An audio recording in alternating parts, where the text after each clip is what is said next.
Vamos a recorrer el bosque seco tropical colombiano cerca a la ciudad de Cartagena, en un lugar llamado Hacienda del Ceibal.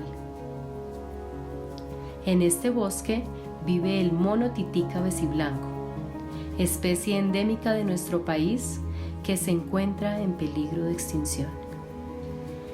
Conoceremos de cerca cómo trabaja la Fundación Proyecto Tití para conservar a este hermoso primate y qué podemos hacer para apoyarlos en esta importante labor. Hola Leise, ¿cómo estás? Hola Pilar, muy bien, gracias. Bueno, Leise, cuéntanos un poquito sobre la Fundación Proyecto Tití, qué hacen, cuál es el propósito de la fundación y cómo fue creada también. Ok, bueno, la Fundación Proyecto Tití nació hace 30 años más o menos, nació en Colosó, Sucre. Bueno, Ann Sabas, que es nuestra fundadora, vino a hacer su tesis doctoral acá a Colombia, a conocer los titíes en estado silvestre, y fundó en ese momento Proyecto Tití como un proyecto de investigación científica de campo sobre la biología del tití cabeciblanco. Pero en medio de ese proceso también nació Proyecto Tití como una iniciativa de conservación por el tití cabeciblanco debido a su estado de amenaza. Está críticamente amenazado. Eso lo hace una especie de las más amenazadas de Colombia y del mundo. Ok, y cuéntanos un poco qué haces tú como coordinadora de proyectos acá en la fundación. Ok, vale, actualmente yo soy la coordinadora de los proyectos comunitarios de la Fundación Proyecto Tití. Nosotros, el equipo en estos momentos nos dedicamos a gestionar y apoyar las iniciativas de generación de alternativas de ingreso en las comunidades que viven alrededor del bosque. Entonces tenemos ecomochilas elaboradas en bolsas reutilizadas, en bolsas plásticas reutilizadas, tenemos titíes de peluche, que es una estrategia de comunicación y de los titíes no son mascota, para evitar la caza y el tráfico de los titíes no son mascota. Además, trabajamos con los campesinos que apoyan todos los esfuerzos de restauración y conectividad de bosque en San Juan Nepomuceno. Qué bonito. Y este trabajo con las artesanas, ¿cómo fue ese proceso? ¿Cómo se dio para que la comunidad apoyara a la fundación? Ok, ese proceso fue hace 16 años más o menos. Entonces ha sido un proceso bien largo y afortunadamente muy exitoso. Se inició conociendo un poquito de los intereses de la comunidad y de las necesidades de una población que desafortunadamente en el área en la que nosotros estamos trabajando hay muchas necesidades básicas insatisfechas y la generación de empleo es muy poco. El Estado colombiano en esta zona no logra generar empleo. Entonces eso se traduce obviamente en que las comunidades toman el bosque como una despensa muchas veces. Entonces, caza para subsistencia, extracción de madera o madera para combustibles, para cocinar, ¿verdad? Entonces, eso genera una presión muy alta y fue lo que nos impulsó a buscar alternativas para disminuir esa presión con las comunidades. O sea, aparte de todo eso que me estás contando, ¿cuál sería el reto más grande al que se enfrentan ustedes que ya pues tienen algún apoyo, como me estás contando, de estas ventas? De pronto también Ann Sabas ya pues les ayudará un poco, pero ¿cuál sigue siendo el reto y cómo podemos en Colombia ayudar más a la fundación? Pues ese es un trabajo que subsiste básicamente de las donaciones que tenemos.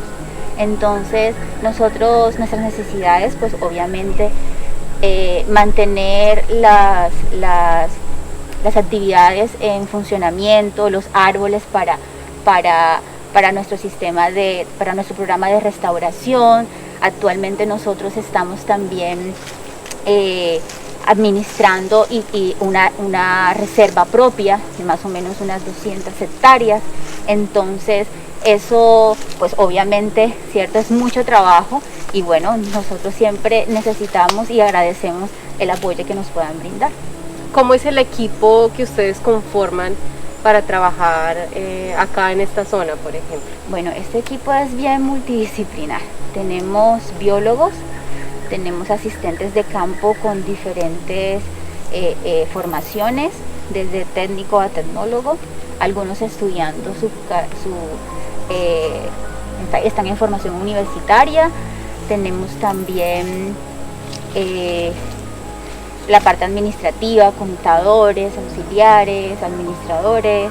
Rosamira, nuestra directora, es una arquitecta. Ann Sabas, pues es doctora en conservación, en biología.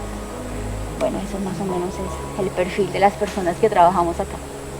Okay, ¿y cuál sería la invitación para las personas de por qué este bosque es tan importante conservarlo y por qué el tití, aparte de ser una especie endémica, qué pasaría si este bosque no está, qué pasaría si el tití no está, por qué necesitamos conservarlo?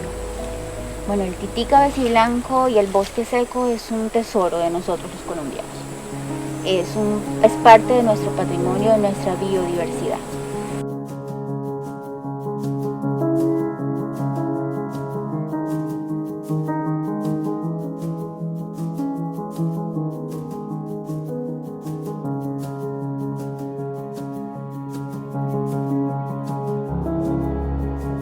Hola Jason, ¿cómo estás? Muy bien, gracias. Jason, cuéntanos cómo es la telemetría que le hacen a los tití cabeciblanco y todo el proceso alrededor de este aparatico que tienes acá. Bueno, acá tenemos lo que es el radio de telemetría, tenemos lo que es la antena, la cual nos sirve para captar la señal con este aparatico. Acá él emite un sonido como un bit. ¿Y cómo podemos recibir la señal a través de la antena? El microdominante tiene un aparato que se llama radiotransmisor, el cual es el que emite la señal hacia esta antena y podemos captarla hasta este aparatico. Cada transmisor tiene su frecuencia, así como una emisora, y la sintonizamos acá y es a través de este aparatico que podemos encontrar a los titís.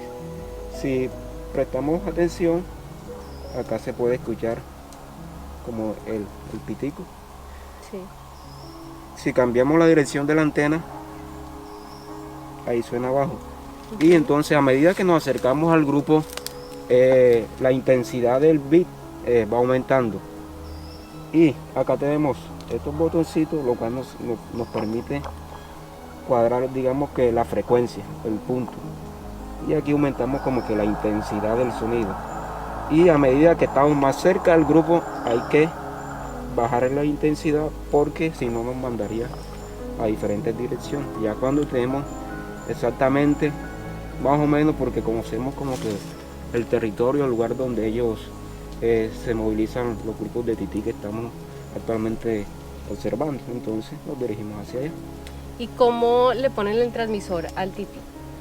Bueno, ese es un proceso bastante largo, porque antes de capturar a los grupos se hace un proceso que se llama cebado, y eso se hace más o menos en la época donde hay poca oferta de alimentos. Sería más o menos por ahí en marzo o en febrero, que hay poco alimento. Se coloca una plataforma la cual nosotros ingresamos todos los días, y pues los grupos de tití llegan a esa plataforma y los capturamos.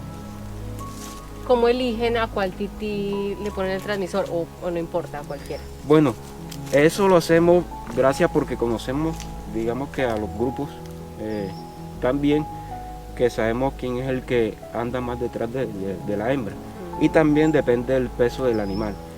Si ya sabemos que el individuo tiene aproximadamente 8 años dentro del grupo, ya hay que coger un individuo que sea más nuevo, más joven. ¿Cómo se hace eso? Pues viene un veterinario especializado que los examina y él dice en qué condición está el tití, si se le puede colocar todavía al mismo que tenía el transmisor o se le coloca a otro integrante nuevo que está dentro del grupo, para que no vaya a afectar las observaciones, porque puede que el animal muera por su avanzada edad. Claro. ¿Y cuánto dura la pila o eso, cómo funciona? Bueno, la batería dura aproximadamente un año. ¿Por qué dura un año? Porque él tiene un momento donde se activa y se desactiva. Ya viene programado de se obtienen los transmisores, que es de Telonis. Viene programado desde las 7 y se activa desde las 7 de la mañana y se desactiva a las 7 de la noche para que pueda durar todo este tiempo. ¿Cuánto puede costar un equipo de eso de telemetría? Aproximadamente este está como $800 o un poco más, y los transmisores como unos $200. ¿Qué se hace cuando se quita un transmisor? Lo que hacemos es retirárselo y se envía nuevamente a Telonis para que le cambien la batería, porque generalmente son bastante costosos. Claro. Entonces se reutilizan nuevamente. Nos mandan a otros nuevos y eso se quedan con ellos y le cambian la batería. ¿Y cada cuánto sales tú a utilizar el equipo y a buscar los titis? Nuestro trabajo lo realizamos de lunes a viernes, de 7 de la mañana más o menos hasta la 1, 2 de la tarde. Tenemos actualmente 4 grupos de observación. Que vamos a ver ahora se llama Grupo Así, tiene 8 individuos, y pues este año vamos a hacer, el próximo año que viene vamos a hacer captura. Súper, gracias Jason. Les vamos a buscar a los titis.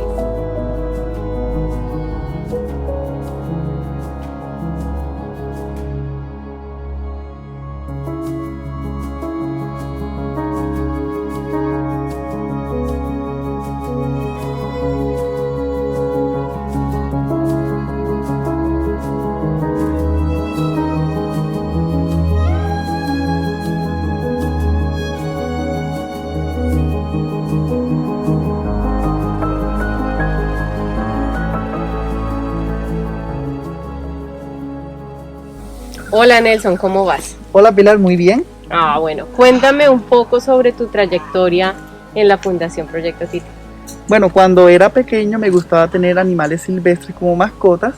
No sabía el gran daño que le hacía a la naturaleza, pero todo esto cambió cuando conocí los programas educativos de la Fundación Proyecto Titi en el año 2011.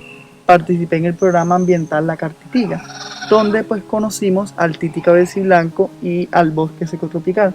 Esto me impresionó mucho porque no sabía que en mi pueblo, en mi región, en mi departamento, habitaba una de las especies de primates más amenazadas del mundo y que teníamos uno de los ecosistemas más ricos de todo el planeta.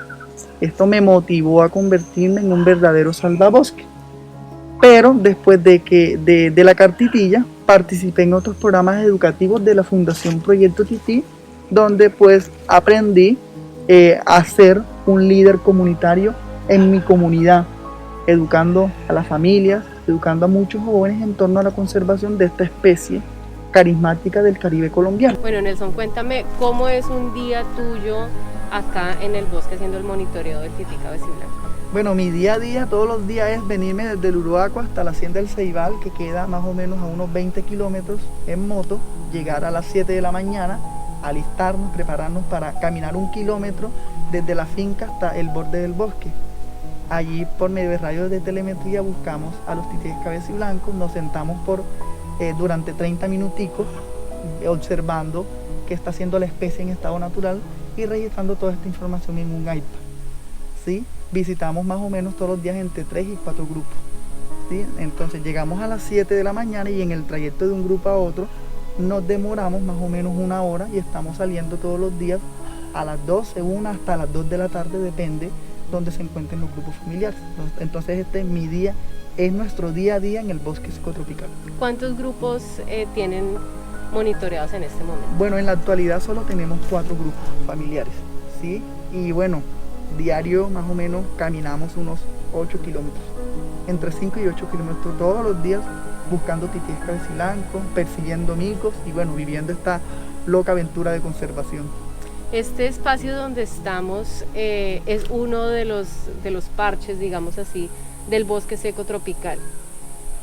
¿Cuál es el impacto que tiene no tener conectividad entre parches para los titíes cabeciblancos? Bueno, esa es una situación súper compleja porque al no tener, digamos, parches de bosques secos tropicales conectados, muchas especies tienen que cruzar la carretera por donde pues pasan todas las mulas, los carros, y muchas especies se enfrentan a que muchos carros maten a estos animales, como es el caso de los osos hormigueros. Y para el tití cabeciblanco, pues es algo súper preocupante porque solo se encierra en un pequeño parche de bosque y no permita ir a otros bosques, porque el tití cabeciblanco, si no hay árboles por donde movilizarse, no puede bajar al suelo porque pues esto lo considera un riesgo para su supervivencia. Cuando se empiezan a reproducir los titíes y las familias crecen mucho, ¿qué pasa ahí con ese número de individuos?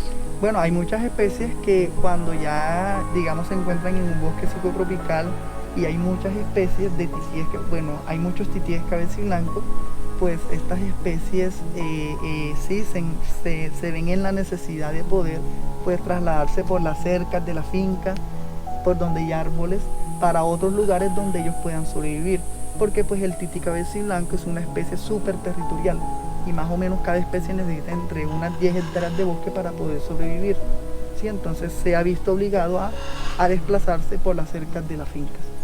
Y tú nos contabas que entre la misma familia se desplazan ellos naturalmente, precisamente porque no alcanza a haber alimento, no alcanza a haber suficiente espacio para sobrevivir.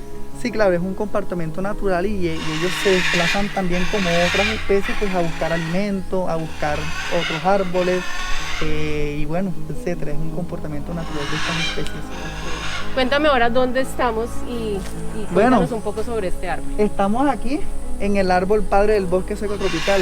¿Por qué se le llama árbol padre? Porque es el árbol más grande y más alto que tiene el bosque. Mide alrededor de unos 50 metros. Se dice que este árbol tiene aproximado más de 200 años de vida. Y su nombre científico es Platanifolia, Cavanilesia platanifolia. Sí, es el árbol padre del bosque seco tropical y es un hermoso maconte. ¿Y allá arriba quiénes viven? Allá arriba viven las guacamayas allá. Las guacamayas escogen este tipo de árboles para anidar, ya que pues este árbol lo protege de los depredadores. Bueno, pues muchas gracias a la Fundación Proyecto Tití por habernos dejado ver este bosque seco tan hermoso, por habernos enseñado más sobre el tití, por siempre estar acá todos los días revisando, monitoreando y ayudando a la conservación del tití cabeciblanco. Es un trabajo que pues es muy bonito, pero también es muy demandante. La caminata, los mosquitos que todo el tiempo acá nos están picando, hay muchas cosas, la sed, muchas cosas que hay tras bambalinas del trabajo tan espectacular que ellos hacen. Entonces pues muchas gracias Nelson, Leiste, Jason, muchísimas gracias por dejar que nosotros entremos acá a la casa de ustedes pues y del tití.